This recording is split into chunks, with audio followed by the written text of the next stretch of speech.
Olá, muito boa tarde. Mais um Espaço Cima nas rádios da região da CIMA, Comunidade Intermunicipal do Alto Alentejo. Mais um programa, mais uma entrevista. Hoje vamos conversar com Francisco Louro, é vereador da Câmara Municipal do Gavião, é também o comandante dos Bombeiros Voluntários do Gavião e é o presidente da Federação de Bombeiros do Distrito de Porto Alegre. Uma entrevista a não perder aqui no Espaço Cima. Deixe-se ficar por aí. Tenha uma muito boa tarde.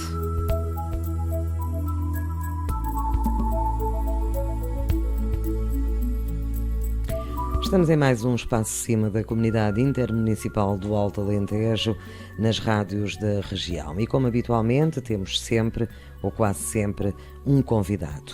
Hoje vamos conversar com Francisco Louro, é vereador da Câmara Municipal do Gavião há 2 mandatos, é também comandante dos Bombeiros do Gavião e é o presidente da Federação dos Bombeiros do Distrito de Porto Alegre. Muito boa tarde, Sr. Presidente. Antes de mais, queria agradecer-lhe o facto de ter aceitado este nosso convite para uma conversa para o Espaço Cima. Antes de mais, gostaríamos de saber mais em detalhe quem é que é o Francisco Louro, para além de ser comandante dos Bombeiros do Gavião, de presidente da Federação de Bombeiros, tal como já disse, e também vereador da Câmara do Gavião. O que é que nós poderemos dizer mais acerca da sua pessoa? Ora bem, boa tarde, obrigado pelo convite e também a minha saudação a todos os ouvintes da Rádio Porto Alegre. E não só Rádio Elvas, Rádio Campo Maior e Rádio Voz de Estremoz. Resumindo, a todos os ouvintes que estão a ouvir a entrevista, o Francisco Louro foi uma criança que nasceu em Tolosa, concelho de Nisa, que por força das circunstâncias, portanto, foi oriundo de famílias humildes, teve que sair para o Gavião, para a casa dos tios, com 12 anos, onde foram eles que o acabaram de criar, mas sempre muito ligado aos pais e à família. O Francisco Louro faz amanhã 59 anos de idade, né? Amanhã 9 de agosto. Durante aqueles anos, os 12 anos, foi para a casa dos tios, que tinha uma padaria no Gavião. Ali trabalhou junto com os tios, ali também estudou, apesar de estar a trabalhar, até uma determinada altura, mas como trabalhava de noite e era muito, muito jovem, não consegui suportar o esforço, teve que parar. Entretanto, o Francisco, quando chegou à idade militar, foi para a Marinha, regressou da Marinha, portanto, e ingressou como funcionário na Câmara Municipal do Gavião, após o cumprimento do serviço militar. Mas antes disso, dá-se o 25 de Abril. Isto provavelmente ir-me-á fazer a pergunta, mas eu digo-lhe já, porque é a ligação à política. Dá-se o 25 de Abril, e até antes do 25 de Abril, de uma forma involuntária, fui obrigado a ter alguma ligação sem querer à política. Mas essa ligação, como é que foi? Foi convidado para a política? Não, foi uma circunstância da vida em que me acusaram de pertencer a um determinado partido político devido a eu não concordar com alguma das coisas, que não vou dizer quem, não vale a pena agora dizer quem, porque penso que se eu fosse dizer quem, poderia ferir algumas suscetibilidades a nível de religião, à qual eu estou muito ligado. Mas como as pessoas não são todas iguais, a religião, que é uma das coisas que eu muito respeito, que é a religião católica. É uma pessoa de fé. De fé. E aí alguém me acusou de pertencer a um determinado partido político antes do 25 de Abril. E após as circunstâncias de que eu tive sujeito, de uma forma natural, que estas coisas acontecem, é que eu comecei a ter alguma ligação a pessoas que estavam envolvidas contra o regime, que eu nem sequer me apercebia o que aquilo era. Aconteceu. Entretanto, dá-se o 25 de Abril e no Gavião, enquanto jovem, muito jovem, fui um dos fundadores do Partido Socialista. Fomos ali 4 pessoas, que ainda me lembro o nome deles com alguma saudade. Um está vivo, aliás, estamos 2 vivos, e os outros já faleceram, que foi o Belarmino Valentim, o António Martins Rafael, o João da Graça Sacramento Fazendas, que na altura eram pessoas, uns com 50 anos, outros com 40, outros com 30, e eu era um jovem com 17 anos ainda, não tinha 18 anos ainda. Era da Juventude Socialista, nesse caso. Nessa altura ainda não existia a Juventude Socialista. Eu dizia que era o Benjamin deles. Daí que, pronto, a minha ligação ao Partido Socialista, ainda eu hoje sou militante, portanto, a nível nacional, o meu número de militante é o 1414, dentro dos 200 mil existentes, não é? Cerca dos 200 mil. Tive o meu percurso político enquanto militante. Mas era funcionário da Câmara do Gavião e era também, ao mesmo tempo, digamos que um ativista do partido. Nessa altura ainda não era funcionário da Câmara. Funcionário da Câmara foi depois do serviço militar. Eu já pertencia ao Partido Socialista na altura que fui para o serviço militar. Tanto também a nível militar, como sabe, em 1975, foi o 74, 75, 76. Já não chegou a ir ao ultramar, ou foi? Não estive mobilizado ainda, mas não cheguei a ir. Naquela fase, também a nível interno, a convulsão era muito grande. E quer nós queiramos ou não, se nós queremos, havia sempre ligação do Partido Socialista aos partidos que contestavam na altura quem dominava o país, né?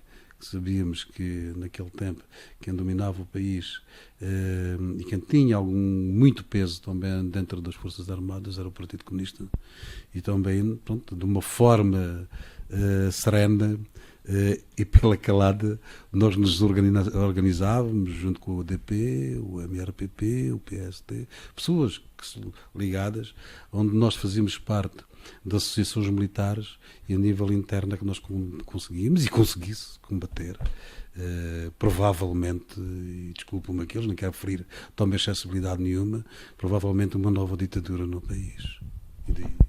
Mas voltando à Câmara do Gavião, depois, já funcionário da Câmara do Gavião, como é que surge a sua entrada na política?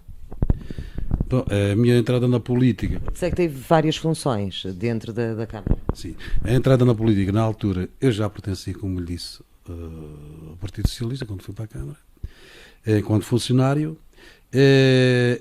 No fim ali de 3 mandatos após 76, houve um dos presidentes da Câmara que me chamou para adjunto dele, que foi o Dr. Galinha Barreto.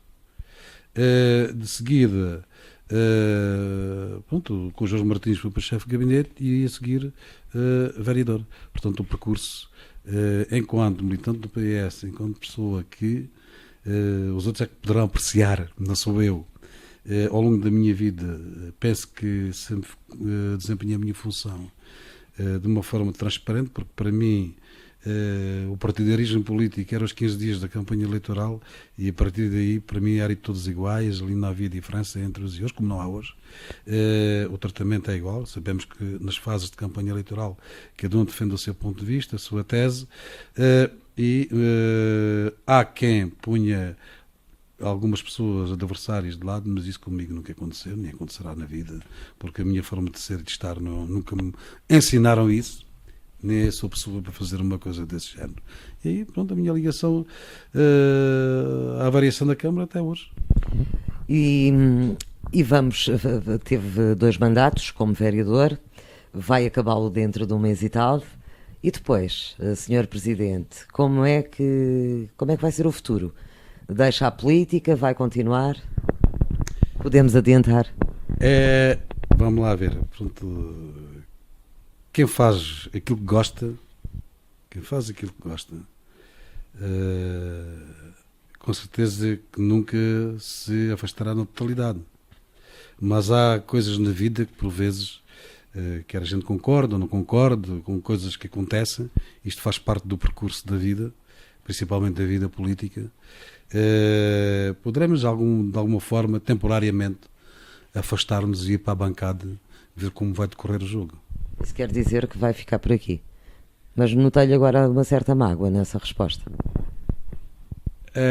Sim, porque, vamos lá ver, são anos de trabalho, de consciência limpa e de dizer assim, a missão está cumprida, de grande ligação às pessoas, e eu sei que nem toda a gente gosta de nós, que é assim mesmo, não é?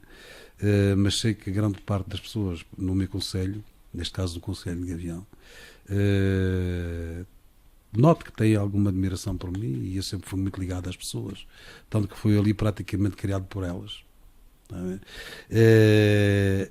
E tenho pena de algumas coisas terem corrido como correram, em termos de condução de processos, onde eu entendi que me deveria de afastar, e fiz o que eu fiz. Muito bem, vamos então, com certeza, depois em outubro, falar, se calhar mais concretamente sobre este assunto. Agora, o senhor ainda é vereador da Câmara Municipal do Gavião. Muito bem, vamos agora falar de bombeiros. É o presidente da Federação dos Bombeiros do Distrito de Porto Alegre, é também o comandante dos Bombeiros do Gavião. Desde quando é que começou esta sua paixão, porque deve ser uma paixão, porque quando falamos nos bombeiros falamos em voluntariado, e é preciso gostar-se muito para que realmente as pessoas tenham uma carreira dedicada aos bombeiros. O senhor tem com certeza um percurso grande para chegar até onde chegou.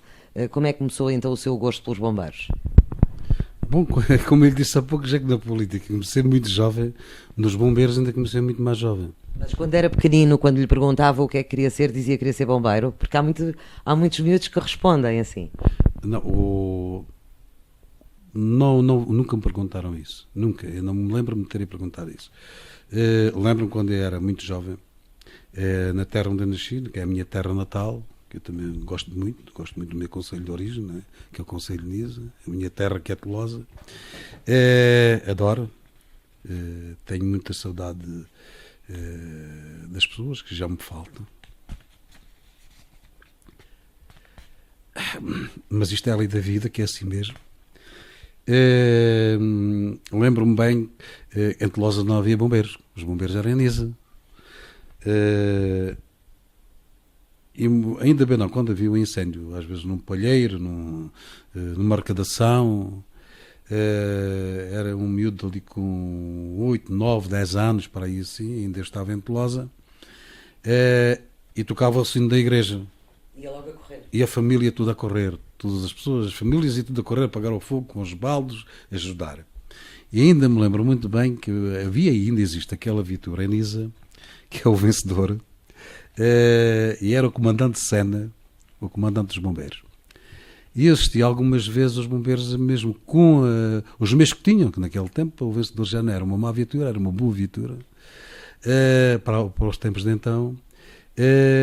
E eu encantava-me ver os bombeiros darem o seu melhor, arriscar a vida, fazerem bem por bem fazer.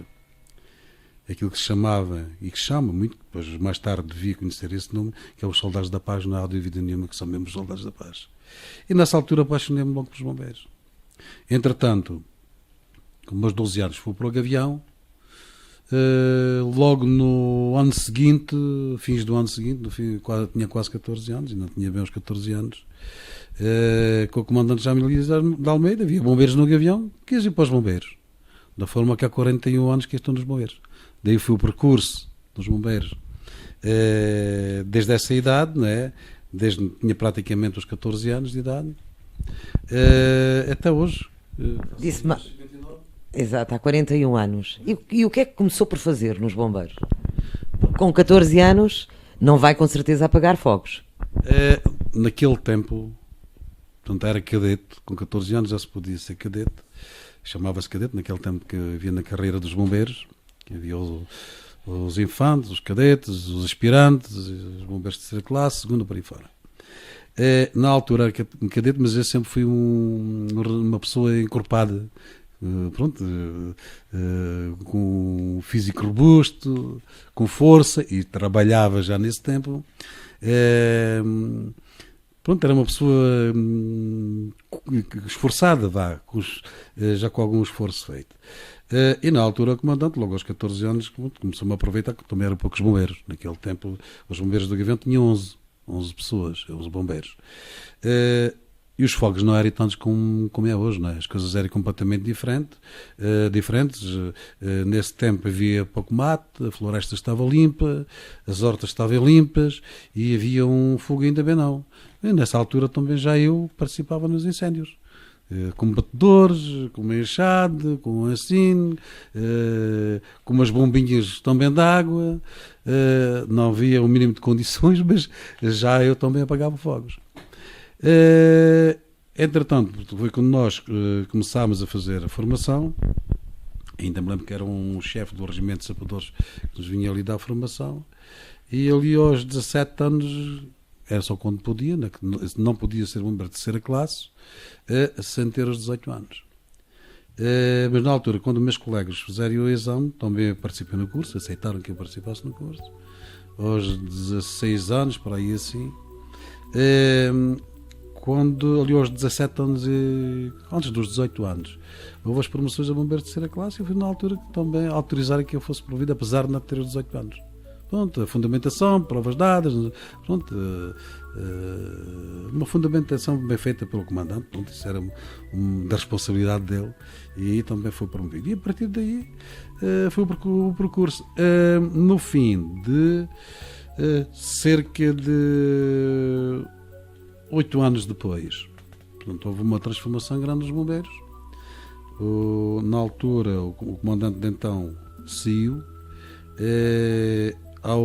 O meu anterior comandante, que era o comandante Joaquim Pereira, vai para comandante dos bombeiros, e é onde eu depois fui para ajudante de comando, já na altura ainda também muito jovem. Daí pronto, houve uma responsabilidade assumida. A minha obrigação era ajudá-lo. Fizemos equipa os dois, naquele tempo só tínhamos 2 elementos de comando. Dos 11 bombeiros passámos para 22. Portanto, houve cursos intensivos, começámos a recrutar jovens para os bombeiros, mas jovens já com uma idade ali entre os 16 e os 20.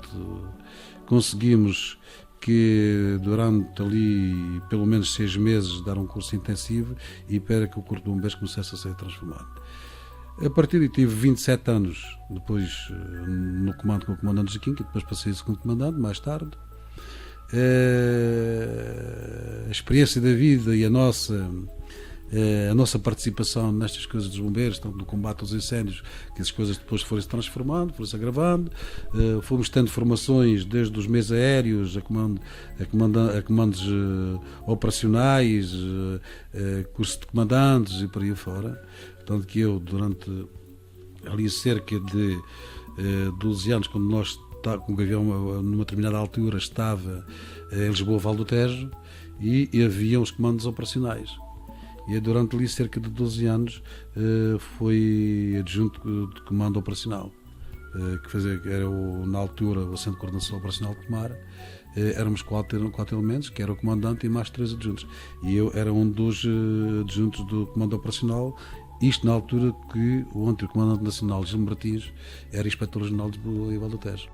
No espaço CIMA, a Comunidade Intermunicipal do Alto Alentejo, vamos fazer agora uma pausa. Voltamos dentro de momentos.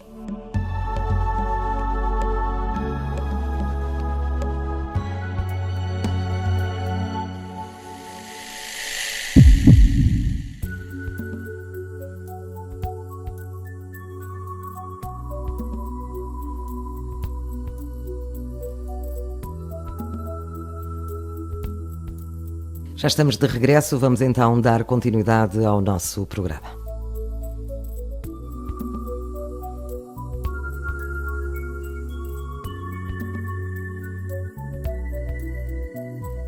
Mas o que é que é necessário fazer ou acontecer durante esses anos todos para se chegar a comandante? Isto para quem neste momento nos está a ouvir e que gosta desta atividade, para se chegar a comandante, o que é preciso fazer? Bom, o que é preciso fazer é preciso ter, para já começa logo por uma questão de princípio da forma de ser e estar da pessoa. Isso, como em tudo na vida, é assim. Depois começa a passar por alguma formação, alguma exigência que nos é feita, e a primeira exigência é logo a formação a nível de comandos. Temos que ter algum curso de elementos de comando.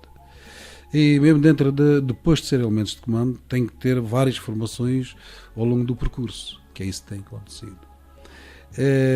E também a questão de chegar ao comandante. Aí os elementos de comando não são de carreira. Não são de carreira. Os elementos de comando são nomeados. Quem é que nomeia? Quem nomeia são as direções, mas tem isto baseado numa série de condições e de exigências hoje que a lei obriga, não é? São elementos da confiança das direções e depois o comandante indica também, no cumprimento da legislação atual, os elementos que quer que acompanhem o seu comando. Sr. Presidente, deve ser um pouco difícil, agora se calhar já não tanto, porque o voluntariado já não é a 100%, já temos bombeiros profissionalizados. É difícil às vezes gerir pessoas que estão de uma maneira ou outra dedicada àquela atividade por voluntariado? Fácil não é, porque dou-lhe um exemplo, por exemplo, há corpos de bombeiros que têm desde 1 até 40 pessoas, até 60, até 80, até 150, mais ou menos aqui no nosso distrito. Eu refiro-me só aqui ao nosso distrito. E não é fácil, sabemos que há muita forma de ser e de estar na vida, há muito feitio diferente uns dos outros, e o comandante tem que ser ali no fim ao cabo a pessoa que... a sua função principal é de coordenar, é de tentar, para já deve cumprir, deve demonstrar e deve cumprir, dar o exemplo da disciplina, do diálogo, da educação, da obrigação, que é o que o comandante deve fazer. E depois um comandante também tem que pensar, porque há muitas pessoas que têm os seus problemas na vida, e muitas das vezes os bombeiros são o escape que eles têm. Eu tenho exemplos destes no meu corpo de bombeiros, em que há pessoas, há jovens, porque felizmente, e posso-me gabar, que tenho um bom corpo de bombeiros. Tenho um bom grupo de comando, um bom grupo de oficiais bombeiros, um bom grupo de chefias de bombeiros. Tenho um bom grupo de bombeiros na sua totalidade, felizmente. Mas isto é um trabalho que tem sido feito com a participação de todos, desde o bombeiro mais humilde ao bombeiro de segunda, de primeira, chefe, subchefe, oficial bombeiro e aos elementos de comando.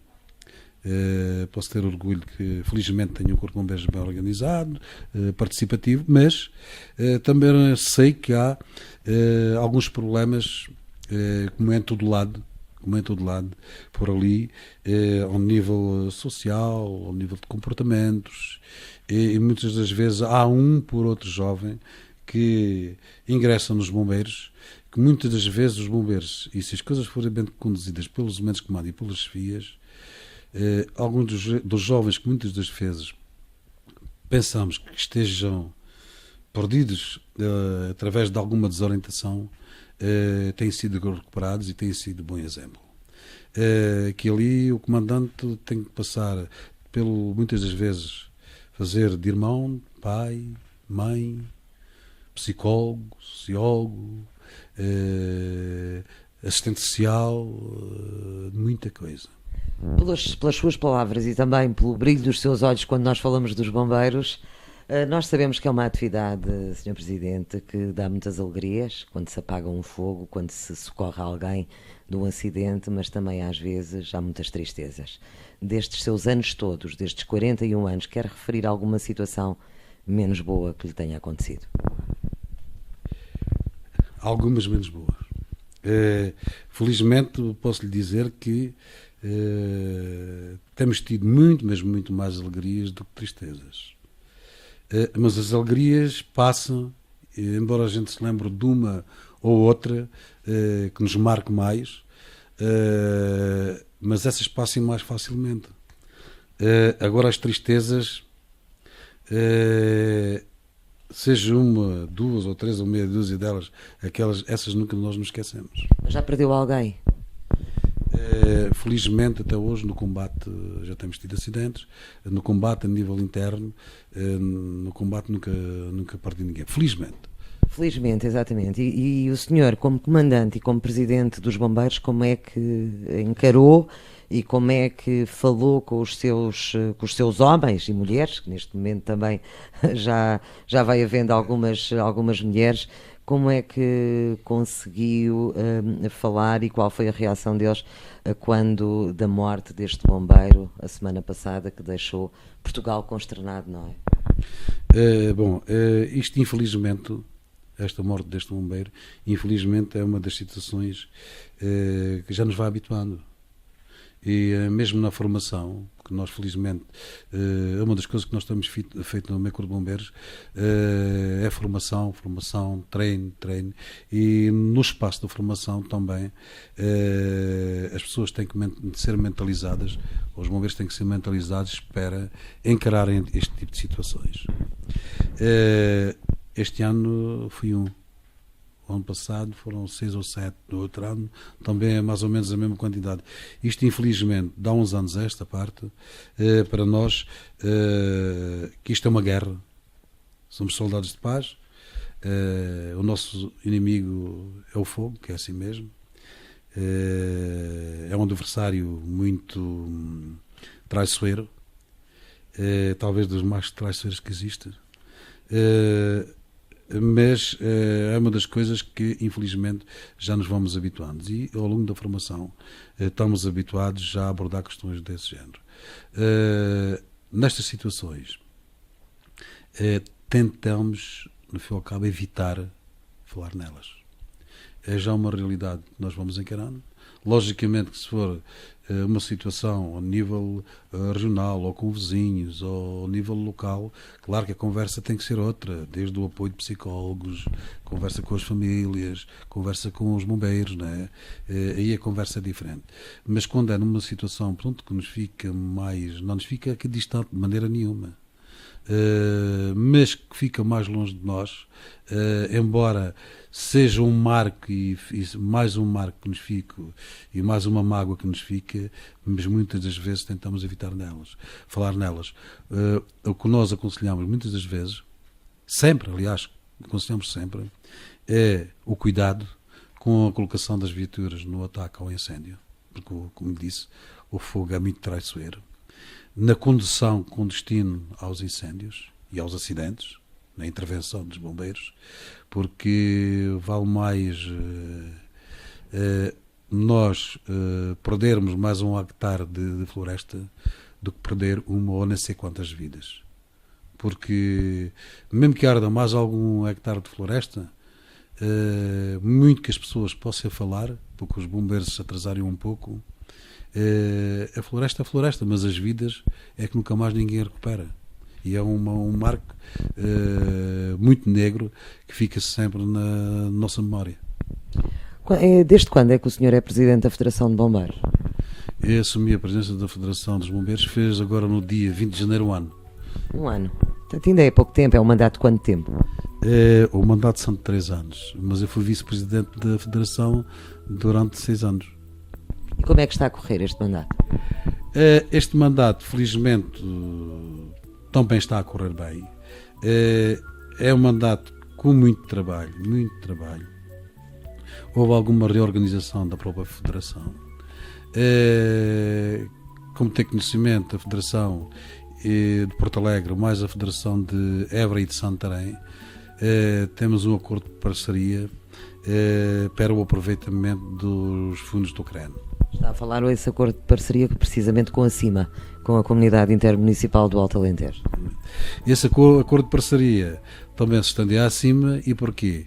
Porque a Federação de Porto Alegre é que ficou com a responsabilidade em termos de candidaturas, de pagamentos, de coordenação de todo este processo. E a Federação, em termos de quadros técnicos, para avançar com os concursos. Como sabe, estas regras têm que obedecer à lei da contratualização pública, e a Federação não tem quadros, não é? Não tinha funcionário. Nem tem o know-how que tem acima. Não tem o know-how que tem acima. E daí, logo a partir da primeira hora, houve a abordagem ao Sr. Presidente da CIMA, qual era a possibilidade de nos dar o apoio técnico. E não há dúvida que a resposta que nós tivemos foi positiva. Portanto, a CIMA tem dedicado aqui a este processo, sei lá, horas e horas e horas e horas de trabalho técnicos superiores. Têm sido uns autênticos soldados da paz também. Sem farda, claramente.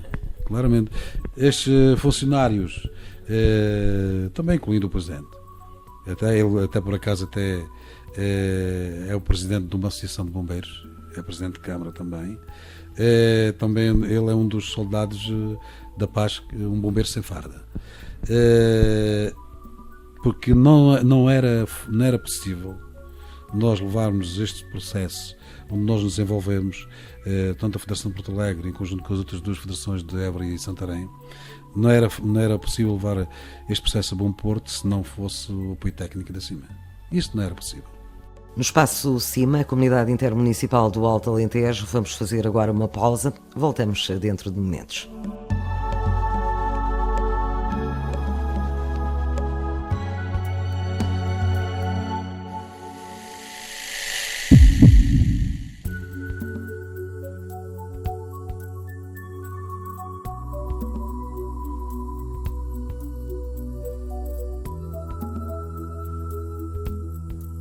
Já estamos de regresso, vamos então dar continuidade ao nosso programa.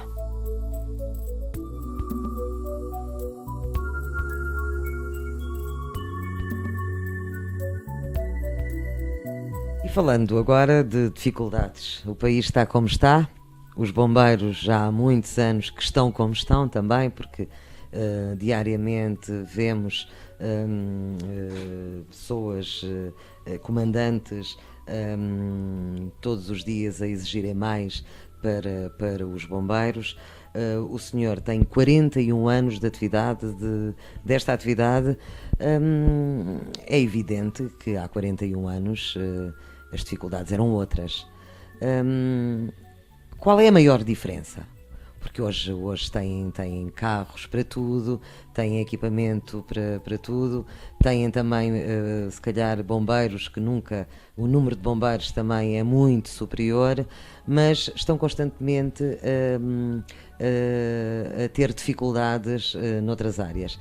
Quais têm sido nestes anos, agora como Presidente da Federação, também como Comandante dos Bombeiros do Gavião e também como bombeiro, qual têm sido as principais dificuldades que o senhor tem sentido ao longo destes anos?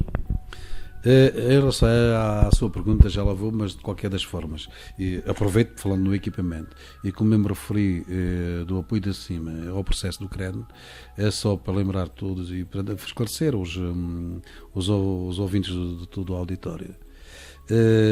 Que em relação a este processo e a abertura dessas candidaturas através do CREN para os três distritos, a nível de reequipamento na área das viaturas, são 32 viaturas que se conseguiu, lá está, neste caso, apresentar... Dividir pelos três distritos. Dividir pelos três distritos. E isto aqui, o que é que aconteceu? Como sabe, há a contrapartida nacional, com participação do CREN, desde os fundos comunitários, neste momento são 85%. Há situações, como disse há pouco, em relação ainda à sua pergunta, que estão em grandes dificuldades. E nós colocarmos, federação a federação, a situação às associações, porque nós sabemos que há uma grande necessidade de reequipamento dos corpos de bombeiros na nossa região. Eu estou-me a referir à nossa região, como existe a nível do país. Quem é que tem condições para suportar a contrapartida dos 15%? Muitas vezes já não têm dinheiro para combustível. Exatamente. E nós, de uma forma estratégica, Este plano estratégico foi feito também com o apoio dos comandantes operacionais distritais. E a estratégia em termos de determinado tipo de viaturas para cada um dos distritos. Nós perguntámos às associações quem tem condições para suportar os 15%. Nós temos um plafond que nos foi atribuído para poder gastar. E agora, mediante estas associações, é que nós vamos fazer a distribuição dentro do plano estratégico. Pronto, respondemos aquelas que eram possíveis, que conseguia suportar, aquelas que não conseguia suportar, paciência, mas esse dinheiro nós não íamos perder. É só para lhe dizer, para o distrito de Porto Alegre, neste quadro comunitário atual, são 11 viaturas. Para o distrito de Santarém, são 11 viaturas. E para o distrito de Évora, são 6 viaturas. E além destes concursos das viaturas, também houve mais 2 concursos, um que já está totalmente fornecido, que foi o primeiro concurso, de equipamento diverso, desde desencarceramentos, equipamento de proteção individual, por aí fora. E temos mais um que está a decorrer agora, também de equipamento diverso, também mais ou menos do mesmo tipo de equipamento que acabei de referir. Ora, isto são cerca de 8 milhões de euros para estes 3 distritos. Lá está. Aí teríamos que ter alguém tecnicamente, devidamente preparado para nos ajudar todo este processo. E aí lá estão os funcionários, os técnicos superiores de cima. Mas essas candidaturas dizem respeito, digamos que a equipamento. Mas eu sei que os bombeiros têm dificuldades todos os dias a outros níveis. Inclusivamente, nós vemos muitos quartéis que já nem sequer podem abastecer os carros porque não têm dinheiro, ou até porque os próprios postos de abastecimento já não lhes dão, portanto, não lhes deixam, pôr gasóleo nas viaturas das dívidas que têm. O senhor Presidente sente com certeza essas dificuldades todos os dias, e é comum a todas as corporações. Quer dizer, é comum a todas as corporações têm os seus problemas, mas há umas que têm mais problemas que outras. Mas nunca o senhor tem conhecimento de alguma corporação aqui do nosso distrito que tivesse deixado de fazer um serviço porque não tivesse podido abastecer a viatura? Por exemplo, transporte de doente ou ir a um incêndio?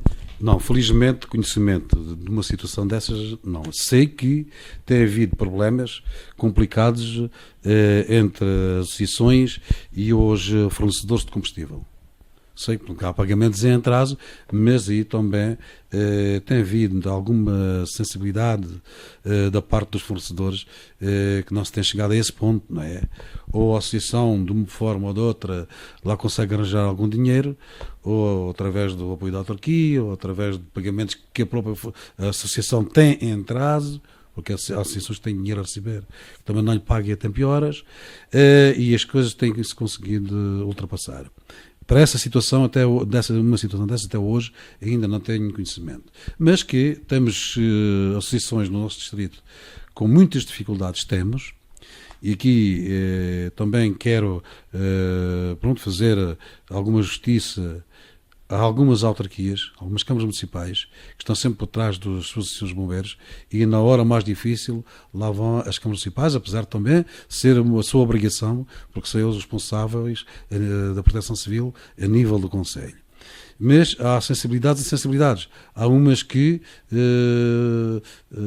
ajudem de uma forma diferente das outras. E aí apelava àqueles que têm menos sensibilidade para isso, que o façam, porque a responsabilidade da proteção civil no Conselho é também das câmaras municipais. Mas, ao mesmo tempo, também quero fazer justiça, porque se não fossem as câmaras municipais, então as associações tinham já ido por aí abaixo. O que é que se prende aqui também? Em relação à situação das associações. Como sabe, o transporte de doentes foi alterado. As regras de transporte foram completamente alteradas e houve uma grande redução no serviço de transporte de doentes. Os serviços reduziram muito. E até essa altura, o acordo que existia com o Ministério da Saúde, obrigou a que as associações comprassem mais ambulâncias, metessem mais pessoal, assumissem determinado compromisso e determinados compromissos financeiros. O que é que acontece? Com estas alterações, os compromissos ficaram, mas os serviços reduziram e o dinheiro deixou de entrar. Embora não desse lucro, mas dava para rodar, dava para ir mantendo a estabilidade mais ou menos da associação. E foi isso que aconteceu, isso é que provocou a situação em que muitas das associações estão na situação que estão. Mas aqui isto também se resolve de uma maneira, que aqui, como nós sabemos, a responsabilidade do socorro é do Estado. Sabemos que o Estado também não pode pagar tudo. Temos consciência disso. Mas para os bombeiros também deveria de haver uma lei de financiamento dos bombeiros. Porque os bombeiros também não têm que se substituir ao Estado. Se o Estado não tem que suportar tudo, também, sendo o socorro da população da responsabilidade do Estado, também o Estado tem que assumir as suas responsabilidades. E haver uma lei de financiamento dos corpos de bombeiros. E só assim é que isto se consegue ultrapassar. Senão, daqui a um tempo, não sei o que é que poderá acontecer. Já alguma vez sentiu arrependimento por ter enveredado por esta carreira, digamos assim, porque isto é uma carreira de 41 anos? Eu não. A minha vida sempre foi, a minha forma de ser e estar sempre foi de desafios. Como ele disse logo do início da minha vida, muito jovem e com as dificuldades que enfrentei ao longo da vida, foi feito de desafios, eu estou bem com desafios, mesmo até esta questão de assumir a responsabilidade da presidência da Federação dos Bombeiros foi mais um bom desafio. Meti-me num desafio enorme em relação a estas questões, a questão burocrática que é terrível destes concursos, concursos públicos, internacionais, que têm problemas em cima de problemas, situações em cima de situações, e muitas das vezes passamos por algum desânimo. Mas o desafio da vida é assim, até hoje nunca me arrependi disso. Muito bem, quero-lhe desejar então muitas felicidades e vamos ter com certeza a oportunidade de falar mais vezes, que mais não seja dos nossos bombeiros, porque nunca é demais falar dos soldados da paz. Muito obrigado e boa tarde. Muito obrigado também. E hoje, no espaço CIMA da Comunidade Intermunicipal do Alto Alentejo, falámos com Francisco Louro. É o vereador da Câmara Municipal do Gavião, fez 2 mandatos, está a terminar o 2º mandato. É também o comandante dos bombeiros do Gavião e é, desde há um ano a esta parte, presidente da Federação dos Bombeiros do Distrito de Porto Alegre.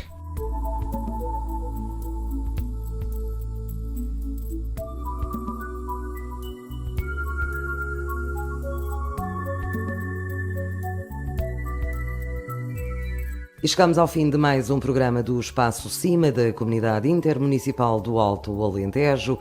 Hoje conversamos com Francisco Louro, presidente da Federação de Bombeiros do Distrito de Porto Alegre. Tenha uma muito boa tarde. Para a semana cá estaremos à mesma hora.